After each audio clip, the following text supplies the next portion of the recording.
Estamos reunidos para mais um estudo bíblico no livro de Mateus, pela misericórdia de Deus. Amém. E hoje é dia 8 de fevereiro de 2024. Amém. Então, nós vamos fazer uma oração para darmos início ao estudo, tá bom? Amém. Senhor, nós agradecemos a Ti. Amém. Por todas as Tuas misericórdias para conosco. Amém. Estamos aqui mais uma vez. Amém. Debaixo do Teu amor, do Teu cuidado. Amém. Senhor, nós queremos receber a Tua palavra em nossos corações. Amém. Queremos abrir a Ti nosso coração, para que o Senhor deposite a Tua rica palavra em nós. Amém. Nós queremos declarar que precisamos de Ti. Amém. Rogamos pela Tua presença. Amém. Senhor, apesar das nossas limitações, amém, nós ainda pedimos que o Senhor fale conosco. Amém. Use nossas bocas, nossos ouvidos. Senhor, também abençoe aqueles que vão assistir pelo YouTube. Ó Senhor Jesus, que o Senhor seja admirado na Tua palavra. Amém. Obrigado, Senhor. Amém. Aleluia. Realmente nós temos admirado o Senhor por meio da palavra dele. As palavras que o Senhor nos tem dito são espírito e são vida. Nós não queremos apenas entender a palavra, mas nós queremos receber a palavra como espírito e vida. Quando a gente toca a palavra de uma maneira adequada, o que nós recebemos é a vida de Deus. E essa vida ela é apta para fazer transformações em nossa pessoa, para nos levar a ser renovados, a ser alimentados com a palavra, fortalecidos com a palavra. Então o nosso coração deve estar correto diante do Senhor e diante da palavra de Deus. Amém. Nós estamos aqui nesse livro de Mateus já há algum tempo, não estamos com pressa. Talvez o Senhor volte depois da gente terminar o livro de Mateus. Né? A gente termina antes, o Senhor volta depois. Ou quem sabe o Senhor ainda possa voltar antes da gente terminar o livro. Se acontecer isso, a gente vai falar para o Senhor continuar para nós. Amém. Aí vai ser muito melhor, né? O estudo bíblico. Irmãos, então nós estamos no capítulo 24 de Mateus, fazendo uma brevíssima revisão. Os capítulos 24 e 25 são de teor profético. O Senhor está mostrando quais são os sinais dos tempos do fim. Diante da pergunta que os discípulos fizeram, o Senhor está apresentando. Nós vimos que tem uma sessão destinada à nação de Israel. Nós já terminamos essa sessão. Vai do versículo 1 do capítulo 24 até o versículo 31 do mesmo capítulo. E agora entramos na sessão destinada à igreja, que vai do versículo 32 do capítulo 24 até o versículo 30 do capítulo 25, ok? E o final do capítulo 25, do 31 até o 46, trata-se de uma palavra destinada às nações, ok? Nós vimos então na semana anterior, demos início a essa sessão destinada à igreja. Nós vimos algumas palavras falando a respeito da figueira, a respeito da nação de Israel. A nação de Israel tinha praticamente se extinguido e não tinha Israel lá onde está hoje, tá certo? Mas em 48 foi restabelecida a nação de Israel. Logo que restabeleceu, teve guerra das nações em volta de Israel, mas Israel prevaleceu por causa da mão do Senhor e por causa das profecias do Senhor, das promessas do Senhor. Então tudo aquilo que o Senhor promete, tudo aquilo que o Senhor fala, Ele cumpre cabalmente o que é dito. Amém. Por isso é importante a gente ver aqui essas palavras que são de advertência e também de encorajamento. Encorajamento para a gente ficar vigilante, para a gente ficar firme no Senhor, e advertência pelas coisas que podem vir podem querer nos tirar do caminho do Senhor.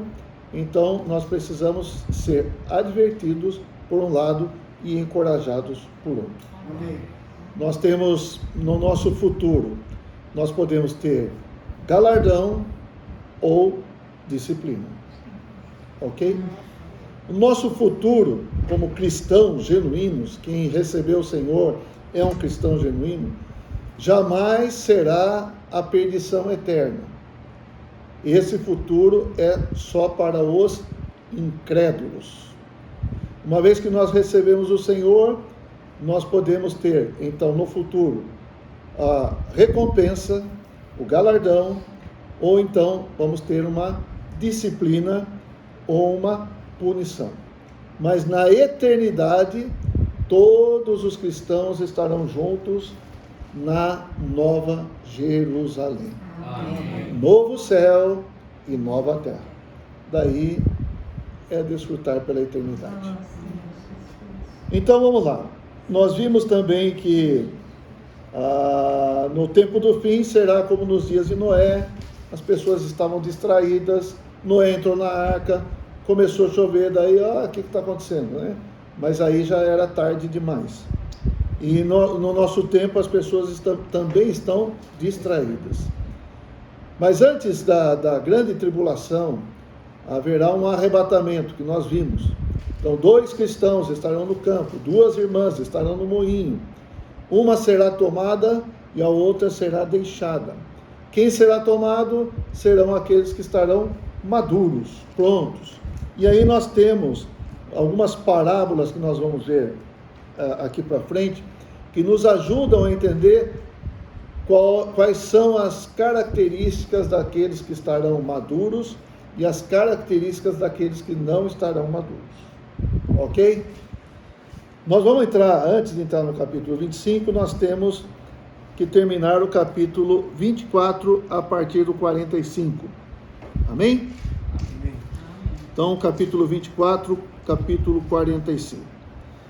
Na verdade, o Senhor aqui está fazendo essas advertências e esses encorajamentos. É semelhante a Moisés, quando estava à porta da boa terra, e ele não iria entrar na boa terra, porque ele tinha ferido a questão administrativa do Senhor, quando o Senhor falou para ele falar para a rocha, e ele bateu na rocha. E por causa disso ele não pôde entrar na boa terra. Quer dizer, a questão do líder é muito séria, porque ele não santificou o Senhor ali, ele não expressou o Senhor não estava bravo naquela hora, e ele expressou braveza, né? Tá certo?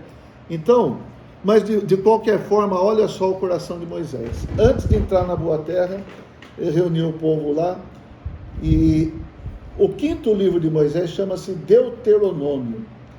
Deuteronômio é o refalar, ele falando para o povo, dando advertências e dando encorajamento. Se vocês ouvirem a palavra do Senhor, se vocês obedecerem, vocês vão ser abençoados. Se vocês não obedecerem, se vocês forem atrás dos ídolos, dos pagãos, fazer que nem os pagãos, vocês não vão receber a bênção, vocês vão ser amaldiçoados. Então, o livro de Moisés, chamado Deuteronômio, é basicamente isso. Ele está refalando tudo o que tinha acontecido, o que ele já tinha falado para o povo, para que o povo fizesse uma escolha. Então, eu entendo aqui também que essas palavras do Senhor são nesse sentido também.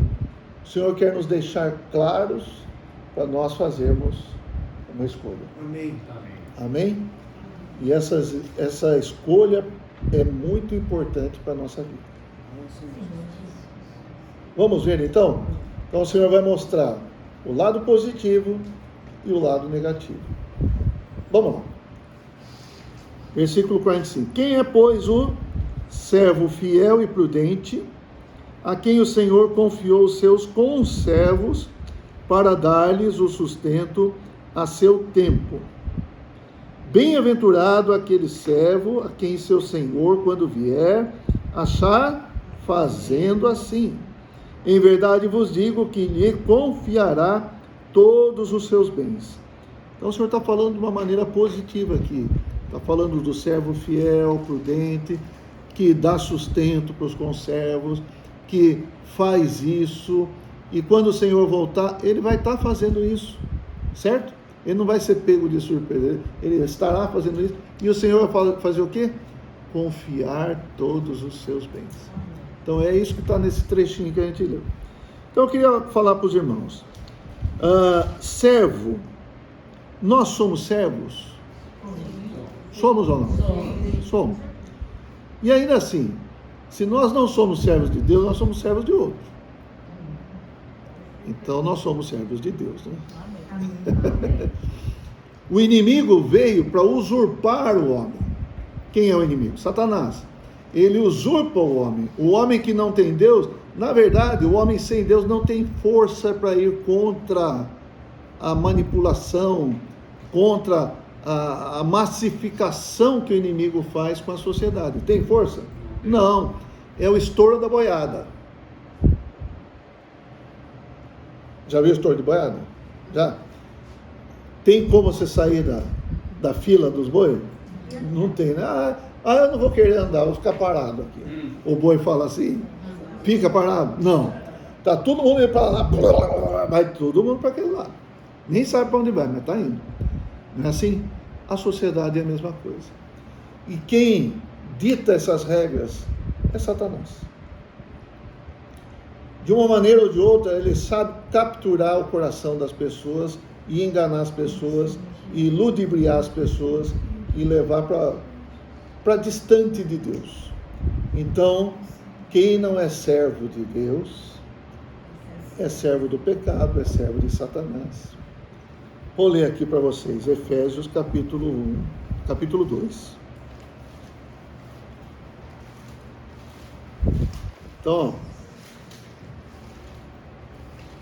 vou ler primeiro, depois eu comento. 2:1. 2:1 e seguintes, até o 3.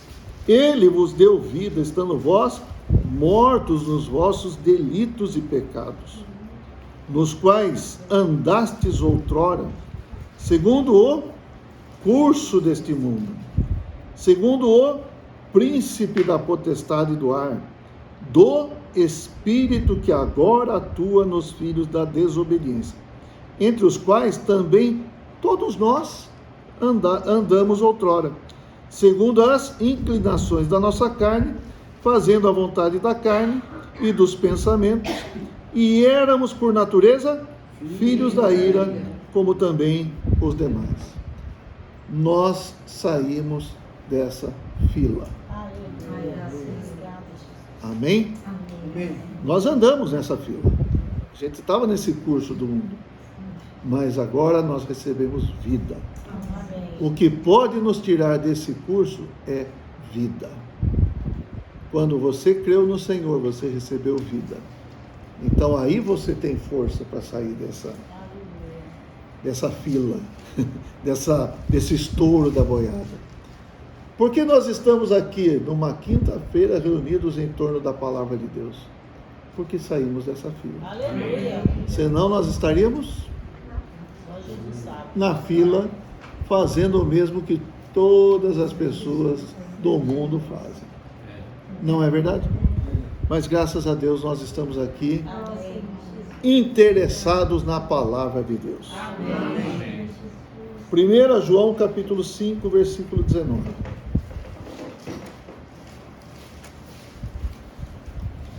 Nós precisamos ficar impressionados porque a gente esquece facilmente de onde a gente estava e de como éramos manipulados, de como éramos enganados, certo? Esses dias, você que mandou para mim, não foi? Do estudo de 7 pessoas entram numa sala e tem um quadro ali, de um lado tem um risco, do outro lado tem 3 riscos, cada um de um tamanho.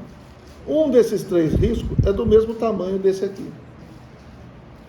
Dessas 7 pessoas ali, eles têm que escolher qual que eles acham que é igual, certo? Aquele risco. Mas aí, 6 pessoas já estão combinadas, são atores. não são voluntários, são atores. Só um que não sabe de nada. E os 6 vão escolhendo um que claramente não tem nada a ver com aquele outro. Não, é bem maior, certo? Mas como os 6 escolheram, sabe o que o 7º faz? Escolhe o mesmo. É assim que funciona.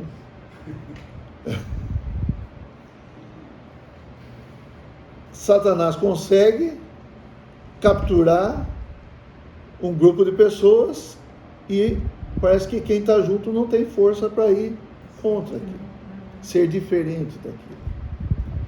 É isso que acontece, por exemplo, nas escolas, com as crianças, com os adolescentes, com os jovens. E por isso que há muita doutrinação nas escolas. E aí quem vai contra essa doutrinação sofre. Então, muitos preferem pegar a fila, seguir a fila. Não é isso que acontece? Sim. Mas graças a Deus nós temos vida. Amém. 1 João 5,19. Vamos lá? Sabemos que somos de Deus e que o mundo inteiro jaz no maligno. O mundo inteiro jaz, vai seguindo o maligno. Tá? Vai acompanhando. Mas o importante é o começo aqui. Sabemos que somos de Deus. Ó Senhor Jesus. Amém? Então o Senhor deseja que, como servos de Deus, nós tenhamos essas 2 características. Sermos servos, voltando para Mateus, guarda sempre Mateus, tá? Tem algum marca-página aí, Karen? Deixa no Mateus 24, que a gente volta sempre lá. Você está de celular, né? Tá. Então vamos lá. Quais são as características do servo que o Senhor deseja? Aqui está escrito: servo fiel e prudente. Nós precisamos ter essas 2 características.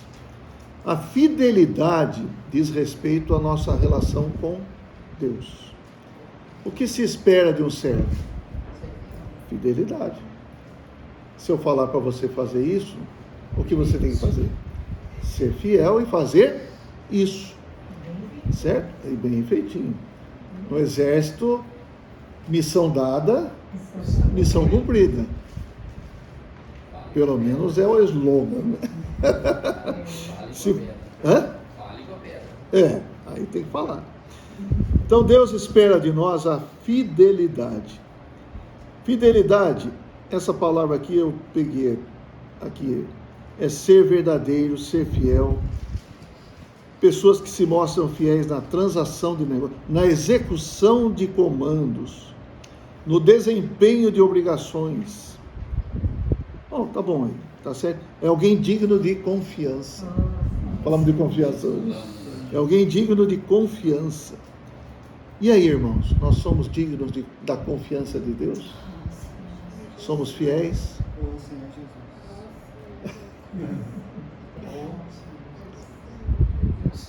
Senhor Jesus. Tem alguns momentos que a gente é fiel e a gente é paciente, né? A gente é paciente quando é internado no hospital. E a gente é fiel quando está no grupo. Os fiéis foram para a reunião da igreja. Então aí nós somos os fiéis, né? Mas de fato e de verdade, irmãos, nós precisamos ser fiéis. Amém.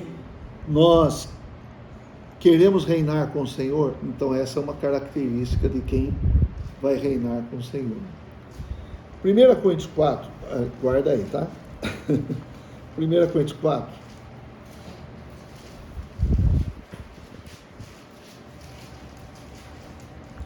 Versículo 1 e 2.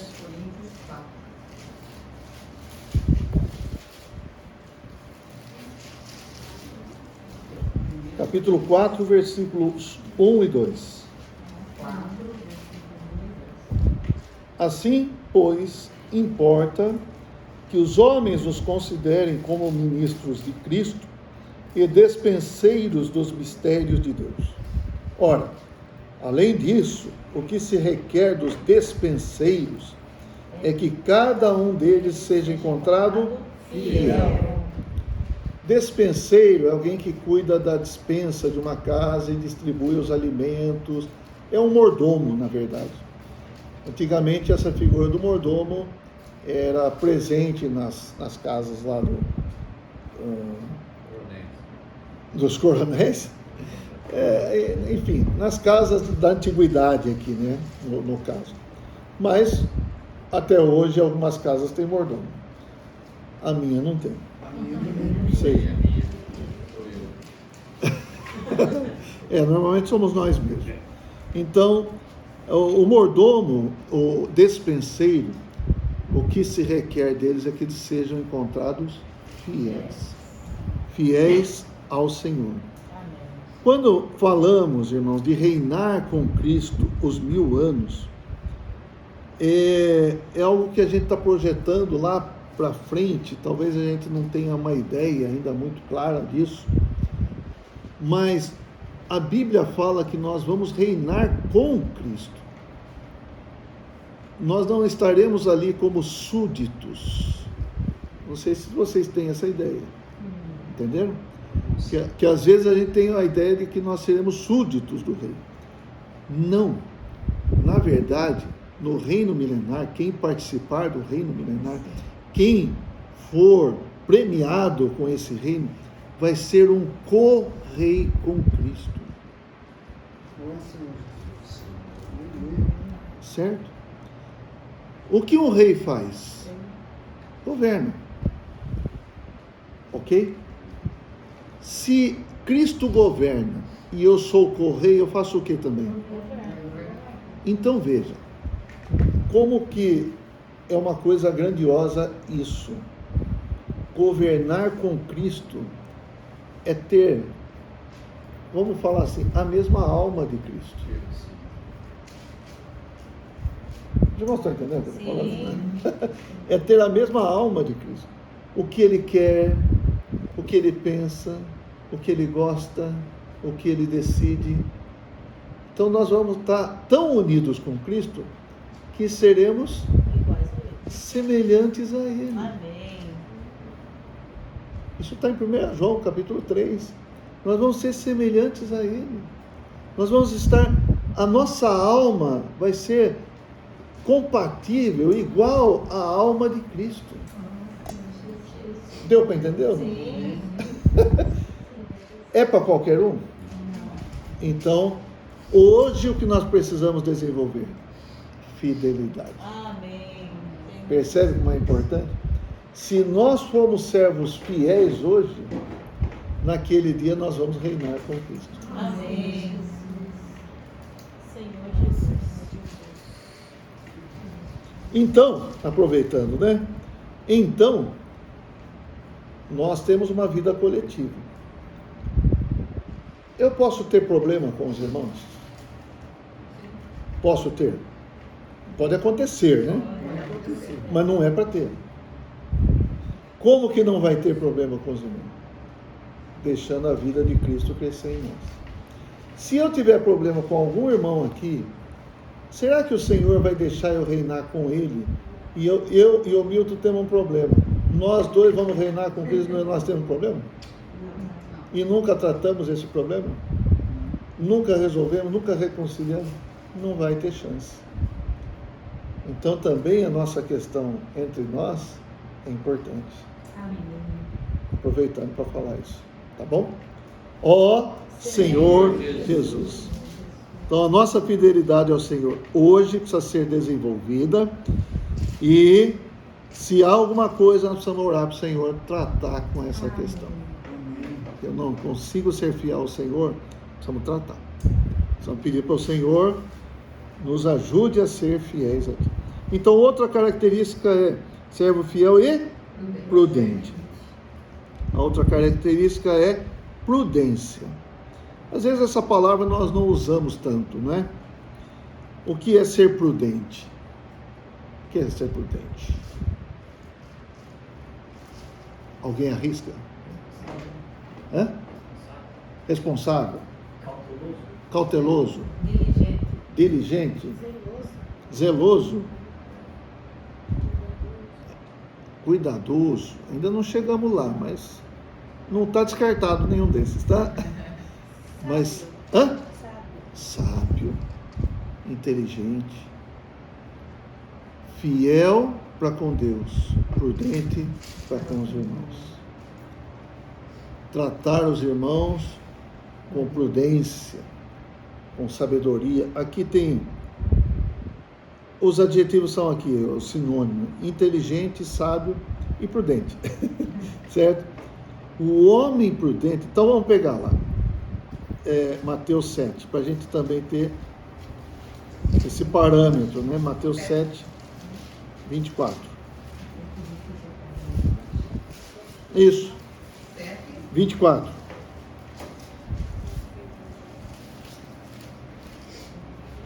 Todo aquele, pois, que ouve estas minhas palavras e as pratica, será comparado a um homem prudente, sábio, inteligente, que edificou a sua casa sobre a rocha. Puxa, o Senhor falou, essa palavra do Senhor vai ser a minha rocha.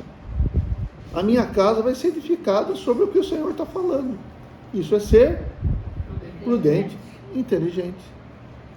E caiu a chuva, transbordaram os rios, vocês sabem da história, a casa ficou, porque o homem foi prudente e inteligente.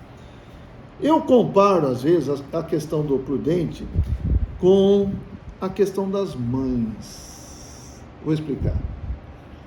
A mãe usa da sua sabedoria para poder, quando um filho não quer comer, por exemplo, para poder alimentar. Aí faz o quê? Aviãozinho, faz o que mais? Esconde o legume, né, na comida. Então, essa é a questão da prudência. Eu queria ajudar vocês a entender como cuidar dos irmãos. Então, às vezes, a gente não pode falar qualquer coisa para os irmãos, não é verdade? Falar de qualquer maneira. Para cuidar dos irmãos, não podemos cuidar de qualquer maneira, nós temos que ter prudência. Aí entra tudo que vocês falaram, pode entrar. Inteligência, sabedoria, tá? Ó Senhor Jesus. E aí o Senhor fala, né? Quem é, pois, o servo fiel e prudente a quem o Senhor confiou os seus conservos. Então, o Senhor tem interesse em que a gente cuide dos irmãos. Amém? Amém. Nós temos que cuidar uns dos outros, sim ou não? Sim. Então vamos lá. João capítulo 21.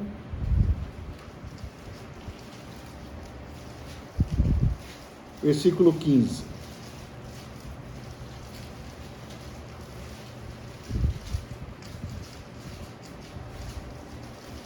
Depois de terem comido, perguntou Jesus a Simão Pedro: Simão, filho de João, amas-me mais do que estes outros? Ele respondeu: sim, Senhor, tu sabes que te amo. Ele disse o quê? Apacenta os meus cordeiros. O Senhor perguntou de novo, e o Simão falou: tu sabes que te amo, no versículo 16. O que o Senhor falou? Pastoreia as minhas ovelhas. Terceira vez o Senhor perguntou, e aí Pedro falou: tu sabes, 17, no versículo 17, tu sabes que eu te amo. Jesus lhe disse: apacenta as minhas ovelhas. Então, um servo fiel, ele tem uma responsabilidade: apacentar, cuidar, alimentar os irmãos, as ovelhas, os cordeiros. Então, entre nós aqui, irmãos, nós precisamos nos apacentar? Sim. É algo que o Senhor determinou para nós. Precisamos ser fiéis e prudentes. Então, o servo fiel e prudente é aquele que dá o sustento a seu tempo.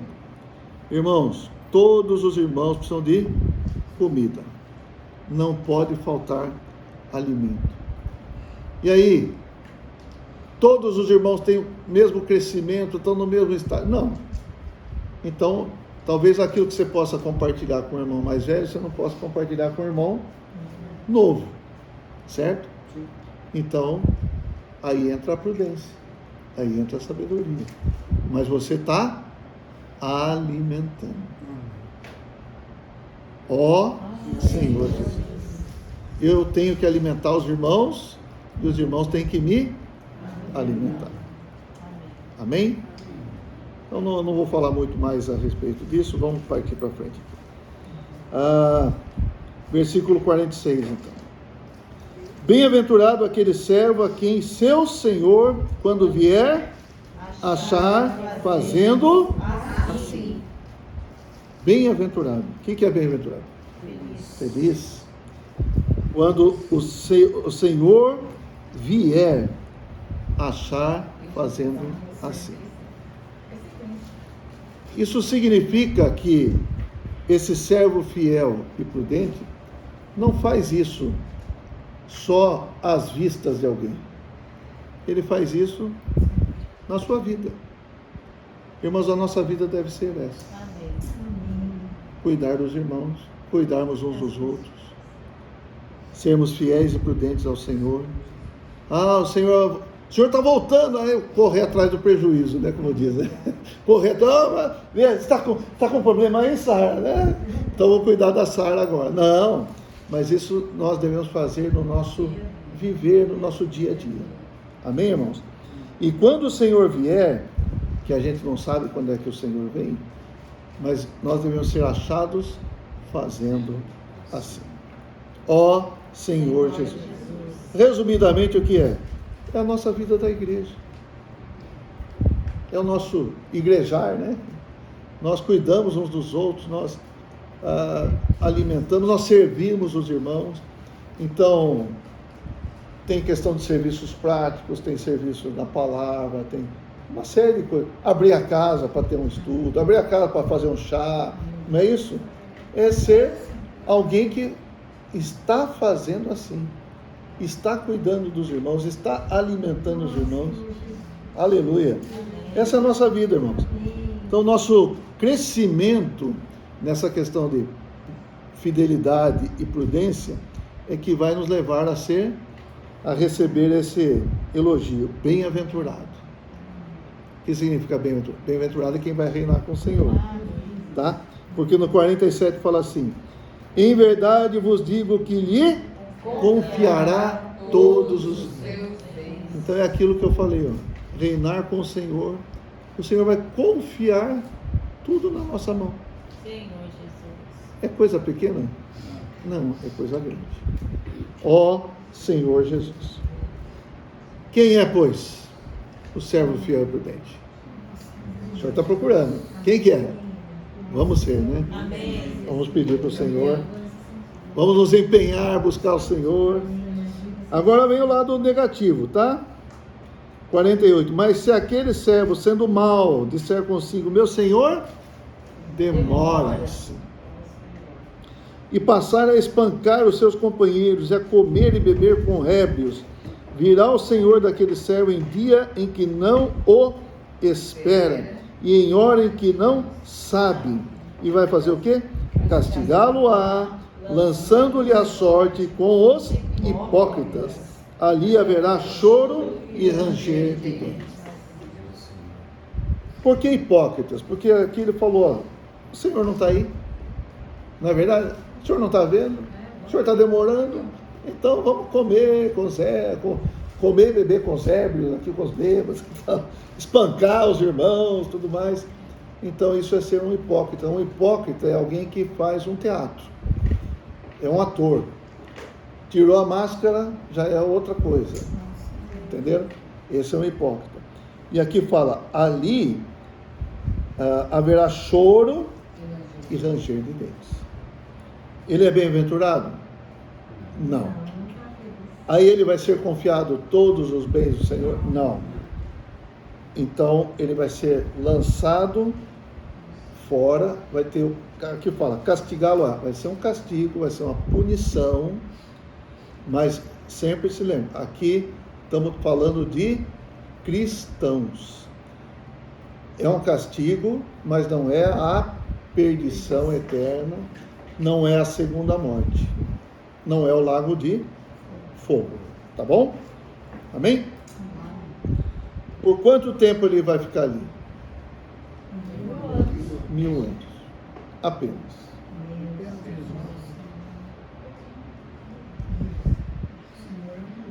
Se chora e range os dentes, é porque não tá bom, né? Não é verdade? Agora são apenas 1000 anos de ranger os dentes, de choro. Ó Senhor Jesus. Mas é um tempo limitado. Hoje, para nós, 1000 anos é muita coisa. Talvez, nessa época, 1000 anos seja outra referência, vamos falar assim. Mas, de qualquer forma, eu não quero. Também gostaria que ninguém se achasse nessa condição. Vamos nos ajudar. Amém.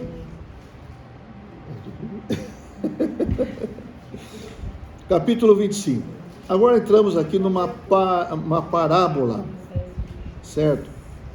Do versículo 1 até o 13 é a parábola das 10 virgens.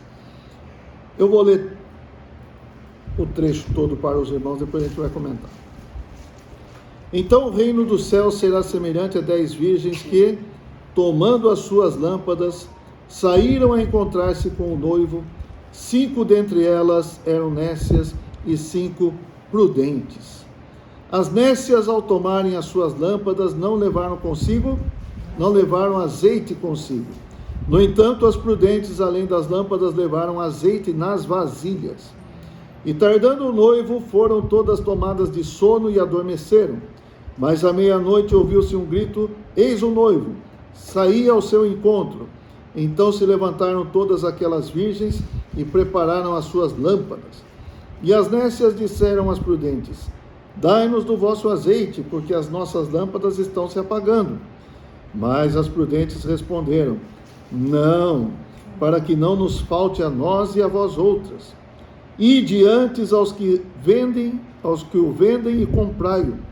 E saindo elas para comprar, chegou o noivo, e as que estavam apercebidas entraram com ele para as bodas, e fechou-se a porta. Mais tarde chegaram as virgens nécias, clamando: Senhor, Senhor, abre-nos a porta. Mas ele respondeu: em verdade vos digo que não vos conheço. Vigiai, pois, porque não sabeis o dia nem a hora. Muito bem, então vamos aqui por partes agora.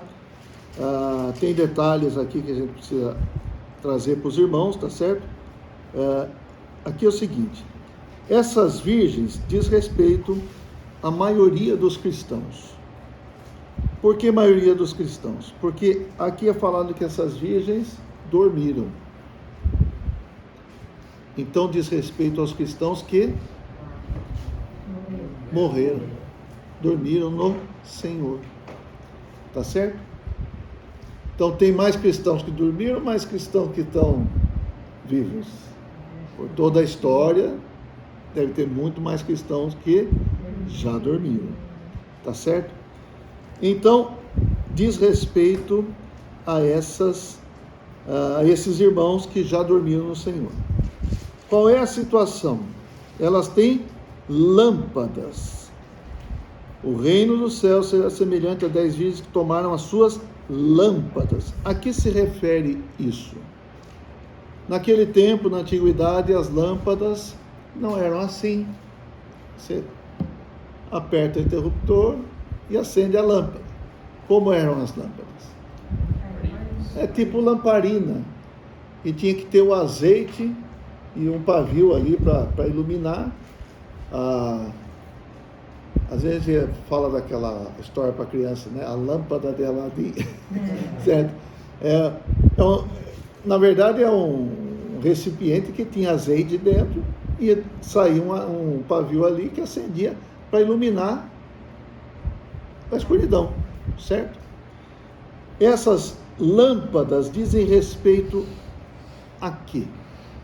As lâmpadas, elas tomaram as lâmpadas, e as lâmpadas, segundo Provérbios, capítulo 20,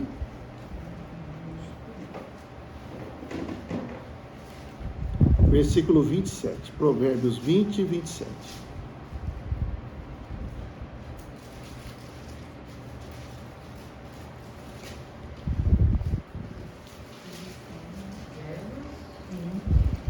E 27. Vamos lá?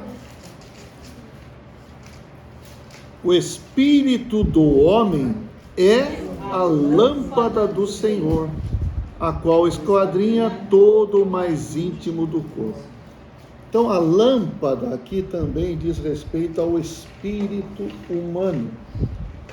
Esse espírito do homem, quando que ele está aceso?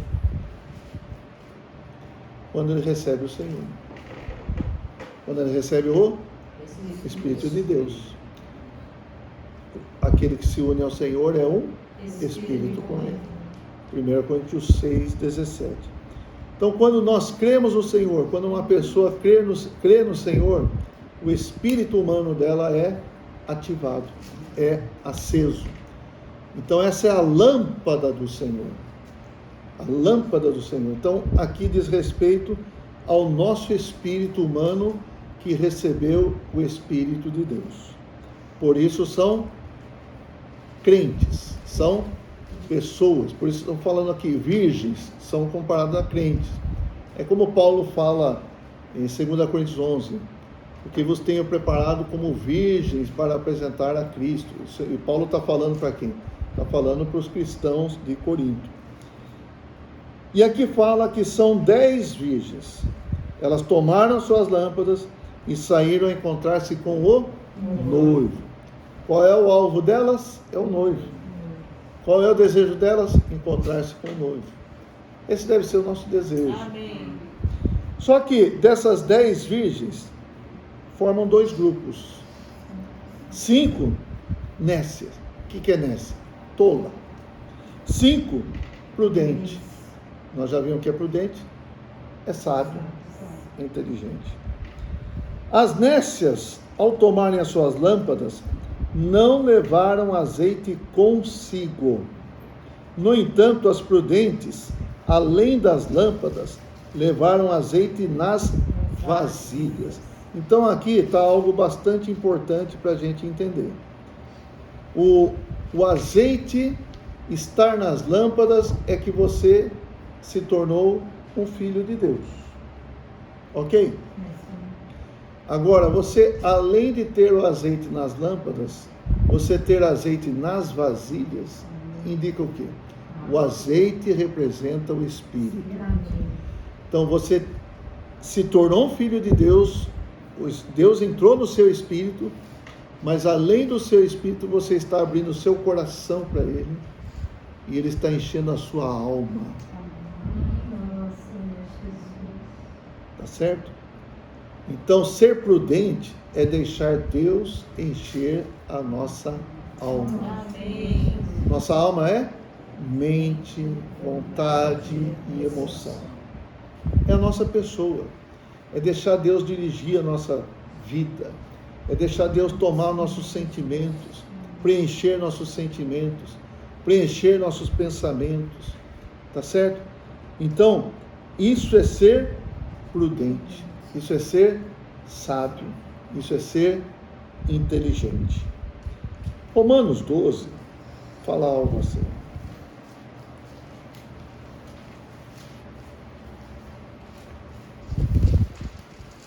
Romanos 12 fala assim, versículo 1.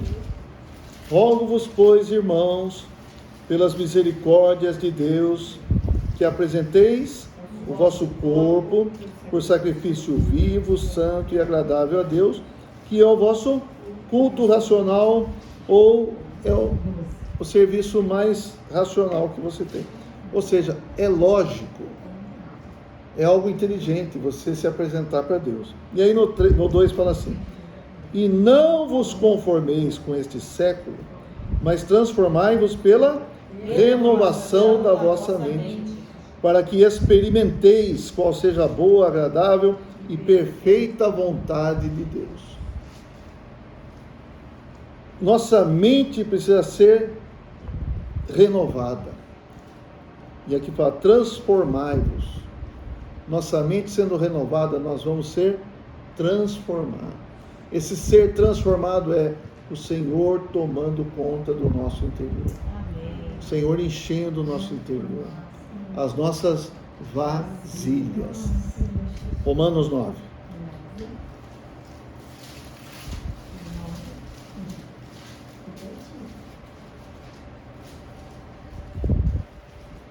Ó Senhor Jesus. 23 fala assim: a fim de que também desse a conhecer as riquezas da sua glória em vasos de misericórdia, que para a glória preparou de antemão. Então os vasos de misericórdia somos nós. Os quais somos nós, versículo 24. Tá certo? Então as nossas vasilhas, aqui esses vasos dizem respeito à nossa alma, principalmente. E aí no capítulo 8, vamos lá, capítulo 8 de Romanos.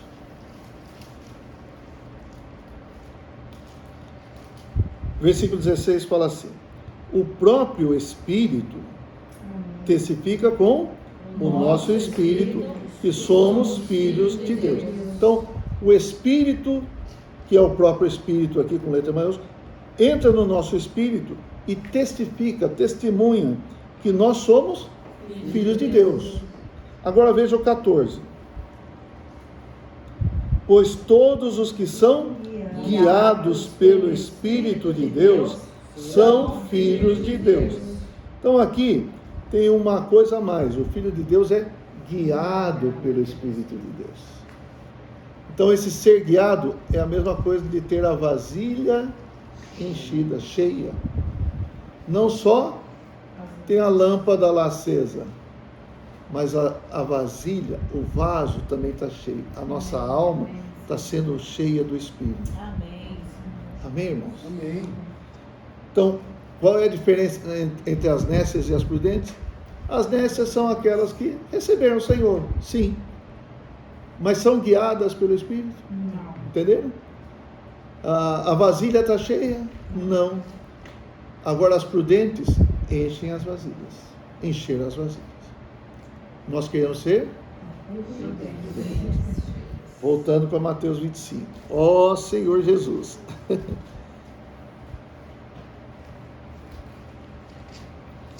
E aí, fala no 5. E tardando o noivo, foram todas tomadas de sono e adormecendo. Então, isso é aquilo que eu falei. Aqui diz respeito aos cristãos que já dormiram no Senhor. Então se levantaram todas aquelas virgens e prepararam as suas lâmpadas. E as nécias disseram aos prudentes: perdão, eu pulei os 6, né? Mas à meia-noite ouviu-se um grito: eis o noivo, saía ao seu encontro. Aí é a ressurreição. Ok? Então levantaram, é a ressurreição. As nécias disseram aos prudentes: puxa, dá-nos do seu azeite, porque as nossas lâmpadas estão se apagando. Mas as prudentes responderam: não, para que não nos falte a nós e a vós outras. E diante aos que vendem e comprai. Então, a condição delas na ressurreição reflete a condição delas em vida. Os irmãos estão entendendo? Sim. Ou seja, se está faltando azeite em vida, vai faltar, a condição vai ser essa, na ressurreição. 2 Coríntios 5:10, porque importa que todos nós compareçamos diante do tribunal de Cristo, e cada um vai ser recompensado, vai receber segundo o bem ou mal que tiver feito por meio do seu corpo, enquanto você estiver vivo. Encheu a vasilha? Não encheu a vasilha? Então, vai ser um problema. Exatamente. Aí fala de comprar, no 9, né? Vão comprar os que vendem, comprar. E saindo elas para comprar, chegou o noivo. E as que estavam apercebidas entraram com ele para as bodas e fechou-se a porta. Eu não vou entrar em detalhes aqui dessa questão de ir comprar com os que vendem aqui. Vou resumir no seguinte: não tem mais jeito. Resumidamente. Tá? E outra coisa, dá para emprestar? Não.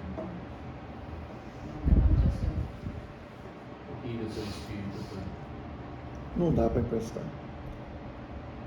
Ó Senhor Jesus. Mas nós temos que lembrar, o servo fiel e prudente cuida dos irmãos também. Tá? Então não é, cada um com o seu aí, se vira. Hoje não é assim. Hoje nós estamos vivos aqui, nós podemos ajudar uns aos outros. Não que eu vou encher a sua vasilha, se você não quer, se você está fechado para a palavra, mas podemos compartilhar a palavra. Quando você compartilha comigo, você está me dando o Espírito. Aí eu estou recebendo, eu estou me enchendo. Tá certo? Isso é normal. Isso é a nossa vida da igreja. Aleluia. Então, de modo prático, estamos na reunião, vamos ajudar uns aos outros a encher a vasilha. Na reunião da igreja não é um momento bom para encher a vasilha? É ou não é? É. Então, vamos tomar aquele negócio de espancar o servo. Se eu tenho um servo do meu lado ali, que está prestando atenção na palavra, e eu cutuco ele para falar outra coisa, o que eu estou fazendo? Eu estou espancando o servo. Não estou deixando ele prestar atenção. E às vezes, irmãos, esse momento era algo que era crucial para ele. Ouvir e receber. Os irmãos entenderam? Sim. É prático ou não é? Sim. É prático. E nós precisamos ajudar os irmãos a irem para a reunião e a participarem da reunião, a desfrutarem da reunião. Amém? Amém. Ó Senhor Jesus. Amém. Hoje é o tempo disso. Que hora que nós vamos fazer esse encher das vasilhas? Deixa eu ver se eu acho aqui. 1 Coríntios.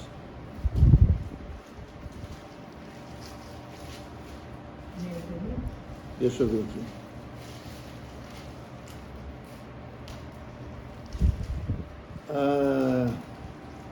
Onde é que fala lá, Titão, do tempo oportuno? Acho que é segunda Coríntios. Ajuda aí, Titão.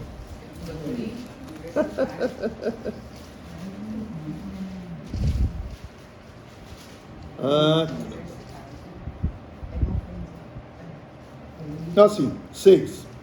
2 Coríntios 6. Isso. Vou ler a partir do 1. Nós, na qualidade de cooperadores com ele, 6:1.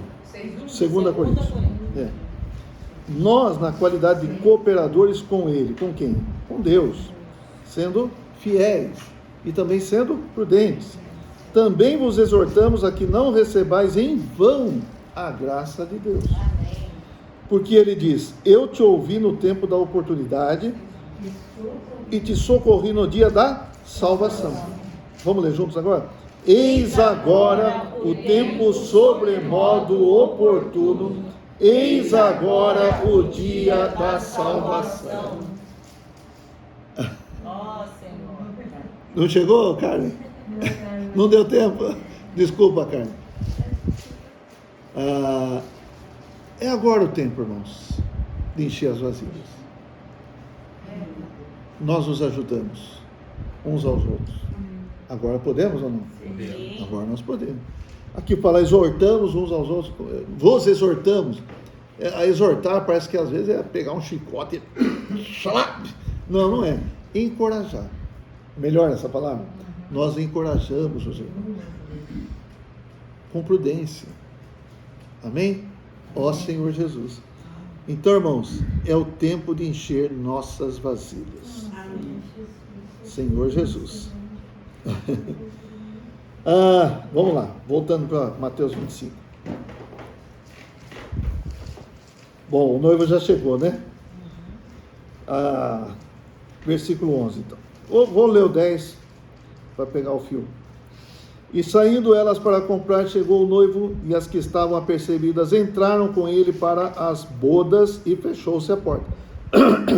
Mais tarde, chegaram as virgens nécias, clamando, Senhor, Senhor, abre-nos a porta. Mas ele respondeu, em verdade vos digo que não vos conheço. Vigiai, pois, porque não sabeis o dia nem a hora. Não conheço significa não aprovo, certo? O Senhor não deu a aprovação, fechou a porta. Elas podiam entrar? Não podiam mais. Existe esse momento? Existe. A porta fecha. Por isso nós precisamos estar com as vasilhas cheias. Há alguns que dizem que não é que precisa estar totalmente cheia, mas precisa ter um tanto de azeite e tal. Eu não sei como aplicar isso, se posso estar 70%, 80%, 90%, acima de 50% tá bom. Se é no critério da escola de antigamente, é 70%. Se é no critério das escolas de hoje, que talvez seja 50%.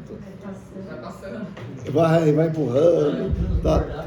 Mas o importante... Antes transbordar que faltar. Isso é prudente. Antes ter mais do que seria o limite mínimo, tá certo? Porque o nosso amigo Pedro, ele fala lá em 1 Pedro. Conhece o Pedro? Pedro é aquele camarada aqui.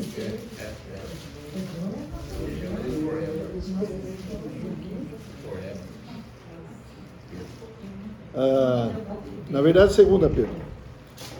2 Pedro, perdão.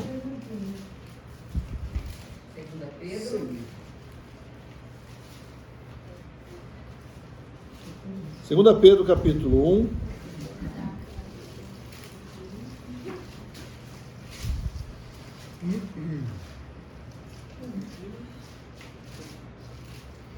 O 8 já dá. Que é uma série de coisas Deus dá para nós, tá certo? Capítulo 1, versículo 8. Agora nós temos essas coisas, então, ó, versículo 8. Depois vocês podem ler desde o começo. Porque estas coisas, existindo em vós, e em vós aumentando, fazem com que não sejais nem inativos, nem infrutuosos no pleno conhecimento de nosso Senhor Jesus Cristo. Pois aquele em quem estas coisas não estão presentes é cego, vendo o sol que está perto, esquecido da purificação dos seus pecados de outrora. 10. Por isso, irmãos, procurai com diligência cada vez maior confirmar a vossa vocação e eleição, porquanto, procedendo assim, não tropeçareis em tempo algum. 11. Pois desta maneira é que vos será amplamente suprida a entrada no reino eterno de nosso Senhor e Salvador Jesus Cristo. Como é que vai ser essa entrada? Apertar amplamente suprido. Então, Passar raspando, né? é como o Humberto falou, certo? Amplamente. Não vamos passar raspando. Vamos ter uma meta. Vamos nos encher do Espírito. Amém. Senhor Jesus. E aí, as que não encheram, as nessas, o Senhor falou, eu não os conheço. E a recomendação do Senhor no 13 é vigiar. Não sabeis o dia nem a hora. O servo mau falou consigo mesmo, o Senhor demora, né? E passou a espancar, etc e tal. Mas o servo fiel e prudente é achado fazendo assim. Amém, irmãos? Então, vamos parar por aqui. E a semana que vem a gente vai ver a próxima parábola. Então, essa parábola diz respeito a nos encher do Espírito. Termos vida de Deus em nós. Tomar conta do nosso ser, da nossa alma. Então tá, Efésios 3:17 para a gente encerrar aqui.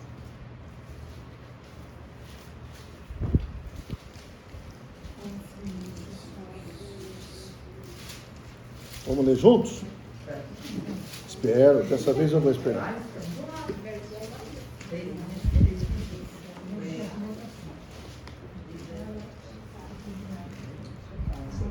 Eu sempre peço desculpa para os irmãos, porque não dá para esperar todo mundo achar, tá? Mas aí tem esse recurso do vídeo. Então, se perder alguma coisa, depois pode ver no vídeo. Né? Tá bom? 3,17. Que nem esse versículo já repeti 3 vezes já.